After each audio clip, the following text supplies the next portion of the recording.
ಜ್ಯೋತಿರ್ಗಮಯ ಶ್ರೀಮತೆ ಬೋಧಾಯ ಮಹಾದೇಶಿಕಾಯ ನಮಃ. ಜ್ಞಾನಾನಂದಮಯಂ ದೇವಂ ನಿರ್ಮಲ ಸ್ಫಟಿಕಾಕೃತಿಂ ಆಧಾರಂ ಸರ್ವವಿದ್ಯಾನಾಂ ಹಯಗ್ರೀವ ಉಪಾಸ್ಮಹೇ.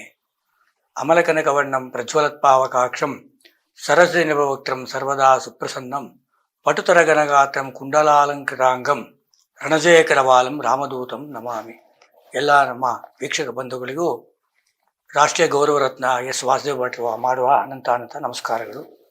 ಇವತ್ತಿನ ದಿವಸ ವಿಶೇಷವಾಗಿ ಶೋಭಕೃನ್ನಾಮ ಸಂವತ್ಸರ ದಕ್ಷಿಣಾಯನ ಪುಷ್ಯಮಾಸ ಶುಕ್ಲಪಕ್ಷ 15ನೇ ತಾರೀಕಿನ ದಿವಸ ಮಕರ ಸಂಕ್ರಾಂತಿ. ಮಕರ ಸಂಕ್ರಾಂತಿ ಅಂದರೆ ಬಹಳ ವಿಶೇಷವಾಗಿರ್ತಕ್ಕಂಥ ಒಂದು ದಿನ. ಮಕರ ರಾಶಿಗೆ ಸೂರ್ಯನ ಪ್ರವೇಶವೇ ಮಕರ ಸಂಕ್ರಾಂತಿ. ಸಂಕ್ರಾಂತಿಯ ದಿವಸ ಸೂರ್ಯನು ಮಕರ ರಾಶಿಯನ್ನು ಪ್ರವೇಶ ಮಾಡ್ತಾನೆ. ಪ್ರತಿ ವರ್ಷವೂ ನಮಗೆಲ್ಲ ಈ ಸಂಕ್ರಾಂತಿ ಬಂತು ಅಂದರೆ ಸುಗ್ಗಿ ಕಾಲ ಅಂತ. ಆದ್ದರಿಂದ ಸುಗ್ಗಿ ಕಾಲದಲ್ಲಿ ಹುಗ್ಗಿಯನ್ನು ಮಾಡು ಅಂತೇಳಿ ಹೇಳ್ತಾರೆ. ಹಾಗೆ ಪ್ರತಿಯೊಬ್ಬರ ಮನೆಗಳಲ್ಲೂ ಕೂಡ ಹಿಂದಿನ ದಿವಸ ಗೃಹವನ್ನು ಶುದ್ಧಿ ಮಾಡಿಕೊಂಡು ಮನೆ ಮುಂದೆ ಮಾರನೇ ಬೆಳಿಗ್ಗೆ ಸೂರ್ಯ ಉದಯ ಆಗೋಕ್ಕೆ ಮುಂಚೆನೇ ಎದ್ದು ತಲೆಗೆ ಸ್ನಾನವನ್ನು ಮಾಡಿ ಮನೆಯ ಮುಂದೆ ರಂಗೋಲಿಗಳನ್ನಿಟ್ಟು ತುಳಸಿ ಗಿಡಕ್ಕೆ ರಂಗೋಲಿಯನ್ನು ಇಟ್ಟು ಅದಕ್ಕೆ ಅರ್ಶಿನ ಕುಂಕುಮವನ್ನು ಬಳದು ಹಾಗೂ ಹೊಸಲಿಗೆ ಪೂಜೆ ಮಾಡಿ ಅಲ್ಲಿಂದ ದೇವರ ಮನೆ ಕೋಣೆಗೆ ಬಂದು ದೇವರ ಕೋಣೆಯಲ್ಲಿ ದೀಪವನ್ನು ಬೆಳಗಿ ಆ ದೇವರ ಮುಂದೆ ಹಲವಾರು ದ್ರವ್ಯಗಳನ್ನು ಇಡಬೇಕು. ಏನೇನು ದ್ರವ್ಯವನ್ನು ಇಡಬೇಕು, ಯಾವ ರೀತಿ ಆಚರಣೆಯನ್ನು ಮಾಡಬೇಕು ಅಂತಂದರೆ, ಸಾಮಾನ್ಯವಾಗಿ ಎಲ್ಲರೂ ಹಣ್ಣು ಕಾಯಿ ಇಟ್ಬಿಟ್ಟು ಅರ್ಶಿನ ಕುಂಕುಮ ಇಟ್ಬಿಟ್ಟು ಗಂಧದ ಕಡ್ಡಿ ಅಂಟಿಸಿ ಮಂಗಳಾರತಿ ಮಾಡಿಬಿಟ್ರೆ ಸಾಲದು. ಆಯಾ ಹಬ್ಬದಲ್ಲಿ ಆಯಾ ವಿಶೇಷತೆಯನ್ನು ನಮ್ಮ ಶಾಸ್ತ್ರದಲ್ಲಿ ಹೇಳಿದೆ. ಆ ಶಾಸ್ತ್ರದ ಪ್ರಕಾರವಾಗಿ ಅವತ್ತಿನ ದಿವಸ ಮನೆಯಲ್ಲಿ ಯಾವಾಗಲೂ ಕೂಡ ಭಗವಂತನ ನಾಮಸ್ಮರಣೆಯನ್ನು ಮಾಡಿಕೊಂಡು ಹೊಸಲು ಪೂಜೆಯನ್ನು ಮಾಡಿ ಮಹಾಲಕ್ಷ್ಮಿನ ಒಳಗೆ ತಂದು ಹುಗ್ಗಿಯನ್ನು ಮಾಡಬೇಕು. ಹುಗ್ಗಿ ಅಂತಂದರೆ ಏನು? ಬೆಲ್ಲದನ್ನ ಅಂದರೆ ಸಕ್ಕರೆ ಪೊಂಗಲ್ ಅಂತ ಹೇಳ್ತೀವಿ. ಬೆಲ್ಲದಲ್ಲಿ ಮಾಡತಕ್ಕಂಥ ಸಿಹಿಯಾದ ಪೊಂಗಲನ್ನು ಮಾಡಬೇಕು.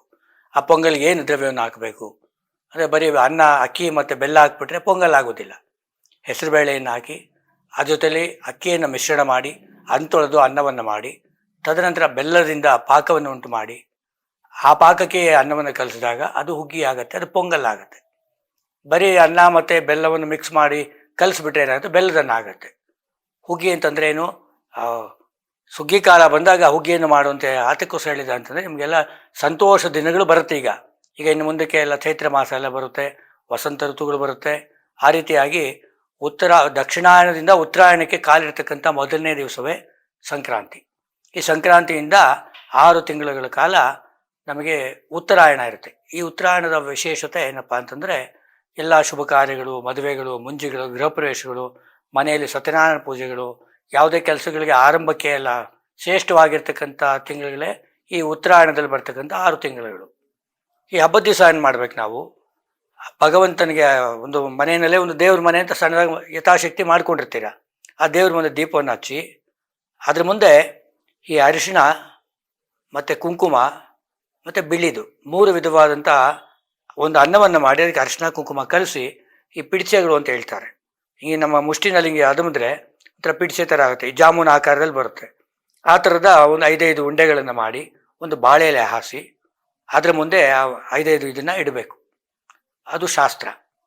ಅಂದರೆ ಸಂಕ್ರಾಂತಿ ಪುರುಷನಲ್ಲಿರ್ತಕ್ಕಂಥ ಒಂದು ಸತ್ವಗುಣ, ರಜೋಗುಣ, ತಮೋಗುಣವನ್ನು ಒಂದು ನಮ್ಮ ಮನೆಗೆ ಸಿಗಲಿ, ಈ 3 ಸತ್ವ, ರಜಸ್ಸು, ತಮಸ್ಸು 3 ಉಂಟಾಗಲಿ ಅನ್ನತಕ್ಕಂಥ ಉದ್ದೇಶಕ್ಕೋಸ್ಕರವಾಗಿ ಆ 3 ಪಿಡಿಚೆಗಳನ್ನ 5 ರೀತಿಯಾಗಿ ಮಾಡಿ ಅದನ್ನು ಒಂದು ಬಾಳೆ ಎಲೆ ಮೇಲೆ ಇಟ್ಟು ಅದ್ರ ಪಕ್ಕದಲ್ಲಿ ತೆಂಗಿನಕಾಯಿ ಹಣ್ಣುಗಳನ್ನು ಇಟ್ಟು ಇದ್ರ ಜೊತೆಯಲ್ಲಿ ಬೆಲ್ಲ, ಎಳ್ಳು, ಕಡಲೆಕಾಯಿ ಬೀಜ, ಶೇಂಗಾ ಅಂತ ಹೇಳ್ತೀವಲ್ಲ, ಶೇಂಗಾ ಬೀಜ, ಇದ್ರ ಜೊತೆಗೆ ಒಂದಷ್ಟು ಇದು ಸೋಂಪು ಅಂತೇನು ಹೇಳ್ತಾರೆ. ನಿಮಗೆ ರುಚಿಗೆ ತಕ್ಕಂತೆ ನಿಮ್ಗೆ ಏನು ಬೇಕಾ ಅದನ್ನೆಲ್ಲ ಮಿಕ್ಸ್ ಮಾಡ್ಕೋಬೋದು. ಈ ಎಳ್ಳು ಅನ್ನತಕ್ಕಂಥದ್ದು ಭಾಳ ವಿಶೇಷವಾದಂಥ ಒಂದು ದ್ರವ್ಯ.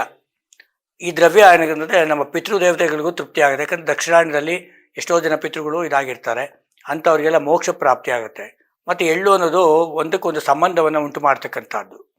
ಆ ಸಂಬಂಧ ಯಾವ ರೀತಿ ಅಂತಂದರೆ, ಅದು ಕೊಡುವಾಗ ಎಳ್ಳು ತಿಂದು ಎಳ್ಳಂಗೆ ಮಾತಾಡು, ಅಂದರೆ ಎಳ್ಳು ಬಾಂಡ್ಲಿಗೆ ಹಾಕ್ಕೊಂಡು ಉರ್ಸೋವಾಗ ಏನಾಗುತ್ತೆ, ಚಿಟ ಅಂತ ಇರುತ್ತೆ. ಆ ರೀತಿ ಪಟಪಟ ಅಂತ ಮಾತಾಡು, ಅದಕ್ಕೋಸ್ಕರ ಎಳ್ಳು ತಿಂದು ಎಳ್ಳಂಗೆ ಮಾತಾಡು.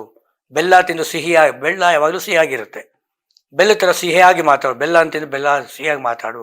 ಎಳ್ಳಕ್ಕೂ ಬೆಲ್ಲಕ್ಕೂ ಎಷ್ಟು ಋಣ ಸಂಬಂಧ ಇದೆಯೋ ಹಾಗೆ ನಮಗೂ ನಿಮಗೂ ಇರಲಿ ಅಂತ ಹೇಳಿಬಿಟ್ಟು ಪ್ರತಿ ಮನೆಗೂ ಹೋಗಿ ಒಂದು ಕಬ್ಬಿನ ಜಲ್ಲೆ ಮತ್ತು ಒಂದು ಹಣ್ಣು, ಎಲೆ ಅಡಿಕೆ, ಅರಿಶಿನ ಕುಂಕುಮ ಇಟ್ಟು ಎಳ್ಳು ಬೆಲ್ಲವನ್ನು ಕೊಟ್ಟು ಬರ್ತಕ್ಕಂಥದ್ದು ಒಂದು ವಾಡಿಕೆ. ಇದನ್ನು ಹಿಂದಿನ ಕಾಲದಿಂದಲೂ ನಮ್ಮ ಪೂರ್ವಜರು ಅನುಸರಣೆ ಮಾಡ್ಕೊಂಬಂದರು. ಇದು ಶಾಸ್ತ್ರನೂ ಆಯಿತು, ಸಾಂಪ್ರದಾಯವೂ ಆಯಿತು. ಈ ಸಾಂಪ್ರದಾಯ ಪದ್ಧತಿಗೆ ನಾವೆಲ್ಲ ಒಳಪಟ್ಟಿದ್ದೀವಿ.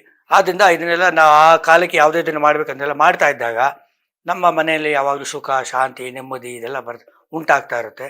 ಆದ್ದರಿಂದ ಈ ಸಂಕ್ರಾಂತಿಯನ್ನು ವಿಶೇಷವಾಗಿ ನಿಮ್ಮ ಮನೆಗಳಲ್ಲಿ ಯಥೇಚ್ಛವಾಗಿ ಮಾಡಿ, ನಮಗೆಲ್ಲ ಸುಗ್ಗಿ ಕಾಲ ಇನ್ನೇನು ಬಂದಿದೆ. ಈ ಇಷ್ಟಲ್ಲೇ ಇನ್ನು ದೊಡ್ಡ ಒಂದು ನಮ್ಮ ಇಡೀ ಭಾರತ ದೇಶವೇ ಸಂತೋಷ ಪಡ್ತಕ್ಕಂಥ ದಿನಗಣಗಳಲ್ಲಿ ಇದೆ. ಅದು ನಮ್ಮೆಲ್ಲರಿಗೂ ಕೂಡ ಸಂತೋಷ ಉಂಟು ಮಾಡ್ತಾ ಇದೆ. ಅದು ಯಾವುದೇ ವಿಧವಾದಂಥ ವಿಘ್ನಗಳಲ್ಲಿದ್ದೀರಾ ನಿರ್ವಿಘ್ನವಾಗಿ ನೆರವೇರಿ ಇಡೀ ನಮ್ಮ ಭಾರತ ದೇಶ ನಮ್ಮ ರಾಮರಾಜ್ಯವಾಗಲಿ, ರಾಮದೇಶವಾಗಲಿ ಅಂತ ಎಲ್ಲ ಪ್ರಾರ್ಥನೆ ಮಾಡ್ಕೊಳ್ಳೋಣ.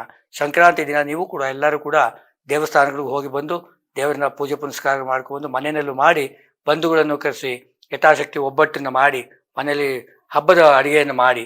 ಯಾಕಂದರೆ ಈಗಿನ ಕಾಲದಲ್ಲಿ ಏನಾಗ್ಬಿಟ್ಟಿದೆ, ತುಂಬ ಜನಕ್ಕೆ ಅನುಕೂಲಗಳಿಲ್ಲ, ಕೆಲಸಗಳಲ್ಲಿ ರಜಾ ಸಿಗೋದಿಲ್ಲ ಅನ್ನೋದಕ್ಕಿಂತ ಏನೋ ಒಂದು ಕಾರ್ಯಗಳ ಒತ್ತಡದಿಂದ ಆ ಮನೆಗಳಲ್ಲಿ ಹಬ್ಬಗಳನ್ನು ಮಾಡೋದೇ ಬಿಟ್ಬಿಟ್ಟಿದ್ದಾರೆ. ಯಾವುದೋ ಹೋಟ್ಲಲ್ಲಿ ಒಂದು ಆರ್ಡರ್ ಕೊಟ್ಬಿಡ್ತಾರೆ, ಅಲ್ಲಿಂದ ತಂದು ಶಾಸ್ತ್ರದಲ್ಲಿ ಪ್ರಕಾರವಾಗಿ ಮನೆಯಲ್ಲೇ ಉಗ್ಗಿಯನ್ನು ಉಕ್ಕಿಸ್ಬೇಕು. ಹಾಲಿನ ಕಡೆ ಕೂಡ ಅವತ್ತು ಉಕ್ಕಿಸ್ಬೇಕು. ಪೊಂಗಲಿನ ಒಂದು ಗಂಜಿ ಏನು ಬರುತ್ತೆ ಅದು ಉಕ್ಕಬೇಕು ಮನೆಯಲ್ಲಿ. ಆ ಉಕ್ಕದಾಗಲೇ ಮನೆಯಲ್ಲಿ ಸಮೃದ್ಧಿ ಇರುತ್ತೆ. ಧನಧಾನ್ಯ ವೃದ್ಧಿ ಆಗಿರಬೇಕು ಅಂತಂದರೆ ಮನೆಯಲ್ಲಿ ಸುಗ್ಗಿ ಇರಬೇಕು. ಸುಗ್ಗಿ ಉಕ್ಕಬೇಕು. ಉಕ್ಕಿ ಕೆಳಗೆ ಹರಿದಾಗ್ಲೇ ಆ ಅಗ್ನಿದೇವನಿಗೆ ತೃಪ್ತಿ ಆಗುತ್ತೆ. ಅಗ್ನಿ ಯಾವಾಗ ತೃಪ್ತಿ ಆಗ್ತದೆ, ನಮ್ಮ ಮನೇಲಿ ಸುಖ, ಶಾಂತಿ, ನೆಮ್ಮದಿ ಎಲ್ಲ ಲಭಿಸುತ್ತೆ. ಮನೇಲಿ ಧನಧಾನ್ಯ ವೃದ್ಧಿ ಆಗಿರುತ್ತೆ. ಈಗೆಲ್ಲ ರೆಡಿಮೇಡ್ ಬಂದ್ಬಿಟ್ಟಿರೋದ್ರಿಂದ ಎಲ್ಲ ಅದಕ್ಕೆ ಮಾರು ಹೋಗ್ತಾ ಇದ್ದೀವಿ. ಆದ್ದರಿಂದ ಈಗ ನಮಗೆ ಹಾಗೂ ರಾಮರಾಜ್ಯ ಅನ್ನತಕ್ಕಂಥದ್ದು ಯಾವಾಗ ಆಗ್ತಾ ಇದೆಯೋ ಅದೇ ರೀತಿಯಾಗಿ ಮುಂದಿನ ಪೀಳಿಗೆನೇ, ಹಿಂದಿನ ಪೀಳಿಗೆನೇ ಮುಂದಿನ ಪೀಳಿಗೆಗೂ ಅನುಸರಿಸಲಿ ಅನ್ನತಕ್ಕಂಥ ಒಂದು ಭಾವನೆಗೋಸ್ಕರವಾಗಿ ಈ ವರ್ಷ ಎಲ್ಲರೂ ವಿಶೇಷವಾಗಿ ವಿಜೃಂಭಣೆಯಿಂದ ಇದೇ ಸಂಕ್ರಾಂತಿ ಹಬ್ಬದ ವಿಶೇಷದಲ್ಲಿ ಅವತ್ತಿನ ದಿವಸ ದೇವರ ಭಕ್ತಿಗೀತೆಗಳನ್ನು ಹಾಕಿ ಮನೆಯಲ್ಲಿ ನೀವು ಸಾಧ್ಯವಾದಷ್ಟು ಕೇಶವಾದಿ ನಾಮಗಳನ್ನಾಗಲಿ ಅಥವಾ ಈಶ್ವರನ 11 ವಿಧವಾದ ನಾಮಗಳನ್ನಾಗಲಿ ಹೇಳ್ಕೊಳ್ಳಿ. ಕೇಶವ ಉದಾಹರಣೆಗೆ ಇವಾಗ ನೋಡಿ, ಒಂದೊಂದು ಸಂಸ್ಕೃತ ಅಕ್ಷರಕ್ಕೆ 2 ಅರ್ಥಗಳು ಬರುತ್ತೆ, 2-3 ಅರ್ಥ ಬರುತ್ತೆ. ಉದಾಹರಣೆಗೆ ಹೇಳ್ತೀನಿ, ಒಂದು ಶ್ರೀ ಅಂತಂದರೆ ಏನು? ಐಶ್ವರ್ಯ. ಅದೇ ಶ್ರೀ ಅಂದರೆ ಸಂಪತ್ತು. ಅದೇ ಶ್ರೀ ಅಂತಂದರೆ ವಿಷ ಕೂಡ ಆಗುತ್ತೆ. ಆ ಶ್ರೀ ಅನ್ನೋದು ಅಕ್ಷರಕ್ಕೆ ನೋಡಿ, ಅದು ಬೀಜಾಕ್ಷರ. ಅದು ಆ ಅಕ್ಷರಕ್ಕೆ ಎಷ್ಟು ಅರ್ಥ ಕೊಡುತ್ತೆ. ಶ್ರೀ ಅಂತಂದರೆ ಐಶ್ವರ್ಯ, ಸಂಪತ್ತು ಮತ್ತು ವಿಷಾನೂ ಆಗುತ್ತೆ. ಆ ವಿಷವನ್ನೇ ಕರದಲ್ಲಿ ಹಿಡಿದು ಕೂಡವನೇ ಶಿವ. ಶಿವನಿಗೆ ಮಂಗಳ ಉಂಟಾಗಲಿಲ್ಲ, ಅವನ ಹೆಸರು ಹೇಳಿದ್ರೆ ಮಂಗಳ ಅಂತ ಹೇಳಿದ್ದೀನಿ. ಅದೇ ರೀತಿಯಾಗಿ ಆ ಶ್ರೀಕಾರಿಗೆ ಯಾವ ರೀತಿ ಅರ್ಥಗಳಿವೆಯೋ, ಉದಾಹರಣೆ ಕೇಶವ. ಕೇಶವ ಅಂತಂದರೆ, ಕೇಶ ಅಂತಂದರೆ ಕಷ್ಟಗಳು, ಶವ ಅಂತಂದರೆ ಶಮನ ಮಾಡತಕ್ಕಂಥದ್ದು. ಕೇಶವಾಯ ನಮಃ, ನಾರಾಯಣಾಯ ನಮಃ, ಮಾಧವಾಯ ನಮಃ ಅಂತ ಹೇಳ್ಕೊಂಡಾಗ ಆ ಕೇಶವನ ನಾಮಸ್ಮರಣೆ ಮಾಡಿದ್ರೇ ನಮ್ಮ ಕಷ್ಟಗಳೆಲ್ಲ ಪರಿಹಾರವಾಗುತ್ತೆ. ಎಲ್ಲರೂ ಭಗವಂತನ ಧ್ಯಾನವನ್ನು ಮಾಡಿ ನಮ್ಮ ರಾಜ್ಯ, ದೇಶ ಹಾಗೂ ಎಲ್ಲ ರಾಷ್ಟ್ರಗಳು ಸುಖ, ಸಂತೋಷ, ಶಾಂತಿ, ನೆಮ್ಮದಿಯಿಂದ ಇರಲಿ ಅಂತ ಪ್ರಾರ್ಥನೆ ಮಾಡ್ಕೊಳ್ತಾ, ನಿಮ್ಮೆಲ್ಲರಿಗೂ ಕೂಡ ನನ್ನ ಪರವಾಗಿ, ನಮ್ಮ ಚಾನಲ್ನ ಪರವಾಗಿ ಸಂಕ್ರಾಂತಿಯ ಶುಭಾಶಯಗಳನ್ನು ಹೇಳ್ತಾ ಈ ಒಂದು ಸಣ್ಣ ಮಾಹಿತಿಯನ್ನು ನಮಗೆ ತಿಳಿಸಿದ್ದಕ್ಕೆ ಸಂತೋಷ ಪಡ್ತಾ ನಿಮ್ಮೆಲ್ಲರಿಗೂ ಅನಂತ ನಮಸ್ಕಾರ ಹೇಳ್ತಾ ಪರಿಸಮಾಪ್ತಿ ಮಾಡ್ತಾ ಇದ್ದೇನೆ. ಜ್ಯೋತಿರ್ಗಮಯ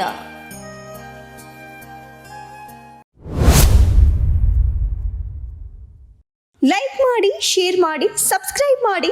ನೋಡ್ತಾ ಇರಿ ರಿಯಲ್ ಬೆಂಗಳೂರು.